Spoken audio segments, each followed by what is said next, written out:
mon diagnostic concernant notre système de santé actuel et notamment la part de la médecine de ville au sein du système est en train de changer suite aux différents événements qui sont passés avec la crise sanitaire.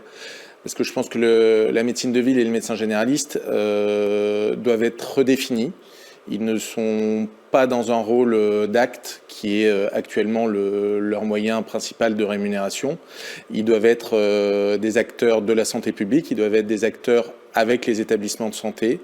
On vit tous un désert médical, on est tous dans un désert médical, la population en souffre, la population en a besoin. Il y a besoin énormément d'éducation au niveau des patients sur le recours et l'accès aux soins qui sont vraiment une problématique, que ce soit sur la surcharge dans les cabinets de ville ou dans les structures hospitalières comme les urgences, la permanence de soins qui, au niveau ambulatoire, n'étant plus obligatoire, peut aussi créer des soucis. Et au niveau de l'accès aux différentes compétences en santé, tout ne doit pas être géré par un médecin généraliste. Il faut que l'acte de soins et pas l'acte médical soit accessible aux patients selon le degré d'intervention qui est nécessaire. Il ne doit pas devoir bénéficier d'un acte médical systématiquement. Il y a plusieurs professionnels de santé qui sont dans ce cas-là, qui sont capables de réaliser ces actes et qui permettront justement d'améliorer le soin sur le territoire pour un meilleur coût. Le modèle économique des médecins généralistes actuellement est un modèle majoritairement financé à l'acte. Il y a une partie en rémunération sur objectif de santé publique et donc de forfaitisation, mais qui reste une faible part du mode de rémunération.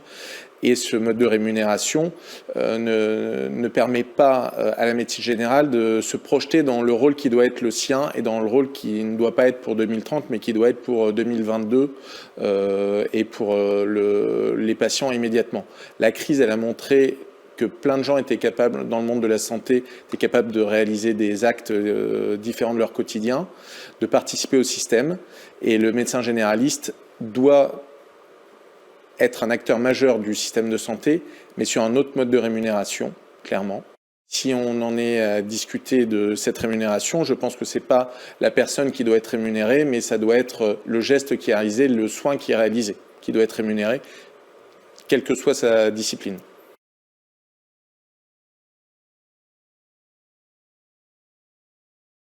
Les causes qui sont limitantes actuellement sur notre système de santé tendent à être levées progressivement puisque l'exercice coordonné devient de plus en plus la règle, que ce soit à une échelle micro avec les équipes de soins primaires, à une échelle de patientèle un peu plus importante avec les maisons de santé pluridisciplinaires qui existent déjà depuis plusieurs dizaines d'années, et avec l'arrivée d'une réflexion territoriale et donc plus d'une réflexion de patientèle, donc chose qui va dans le bon sens avec les communautés professionnelles territoriales de santé, où la santé en ville se réapproprie la santé publique.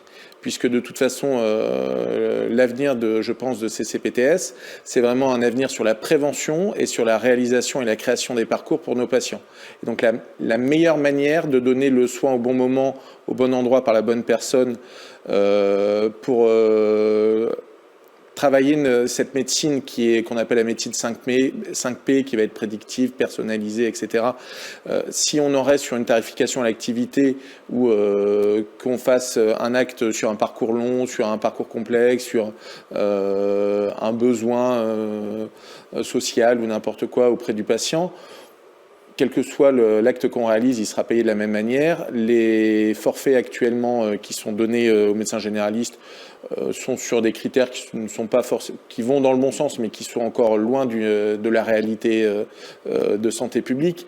Et on doit travailler beaucoup plus, je pense, ce nouveau mode de financement pour la médecine de ville et pour la santé en général en ville.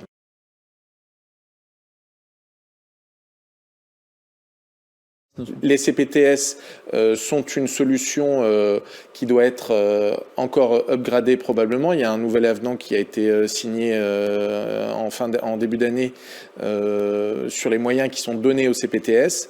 Néanmoins, ce sont des moyens qui sont encore très encadrés. Il y a des délégations et des transferts de tâches qui essaient d'être mis en place qui ont d'énormes freins liés pas forcément à la population, mais aux professionnels qui s'y opposent, malheureusement. La CPTS, en tant que responsabilité territoriale, a un rôle majeur pour l'offre de soins et pour l'accès aux soins des patients dans l'innovation, puisqu'on doit permettre aux patients d'arriver, quels que soient les territoires, si on est dans des zones rurales, si on est dans des zones urbaines, avec les nouvelles technologies, d'avoir un accès aux soins, même s'il est via de la téléconsultation ou dans 10 ans peut-être via le métavers, pourquoi pas. Il doit être au niveau de la santé publique et la création d'indicateurs pertinents de santé publique locaux et territoriaux grâce aux données de santé et à l'accès à ces données de santé, qu'ils soient au niveau du système national des données de santé ou au niveau des directions régionales des services médicaux de la Sécu, qui nous permettent d'avoir des données en temps réel.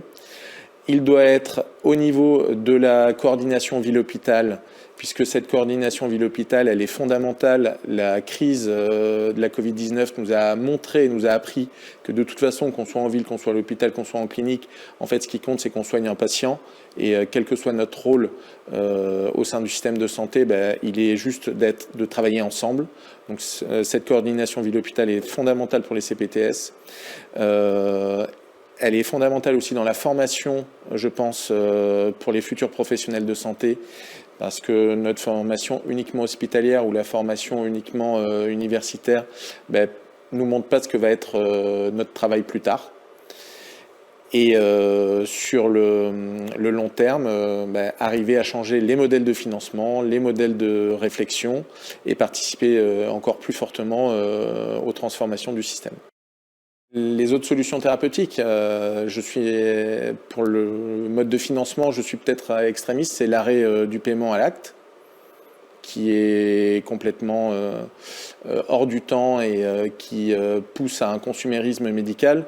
Je suis intimement persuadé qu'un des gros freins dans notre système de santé, c'est la relation consumériste qui peut exister entre un patient et un professionnel de santé.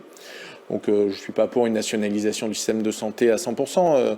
Je pense qu'il faut garder justement les initiatives, mais en revanche, il faut réfléchir à des nouveaux modes de financement et à des nouveaux modes de financement, peut-être une suppression des ONDAM, est-ce qu'il faut un ONDAM populationnel, régional, local, etc. Il y a des réflexions, il y a plein de gens très intelligents qui y réfléchissent, mais je pense qu'il faut qu'ils soient écoutés aussi et qu'on transforme réellement notre système de santé, et pas que par des petites mesures. Une des mesures phares pour l'avenir de notre système de santé, ce serait vraiment l'arrêt du paiement à l'acte.